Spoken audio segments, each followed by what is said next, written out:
Hello, I have this here ASUS VivoBook S15 S532 laptop here. Um, it has this here screen pad for the trackpad instead.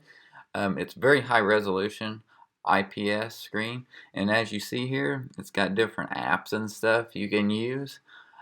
I don't personally care much for this. You can't use the trackpad, while you're in this screen pad mode. So you have this here little trackpad icon down here that you can hit to start controlling the screen with your cursor and put it in trackpad mode.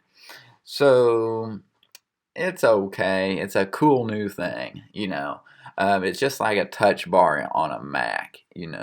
But I'd rather have a separate touch bar system than utilizing the trackpad for this. So as you see here, you can draw, you can write, you can do all kinds of different things. Yeah.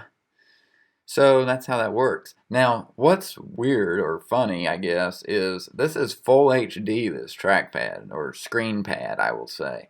And it's actually even a higher resolution than the own screen on the laptop. Is full HD, the laptop display. But this here is 2160 by 1080. So it's even a higher resolution. Thanks for watching today, and subscribe to my channel for more videos like this. Like this video if you did like it.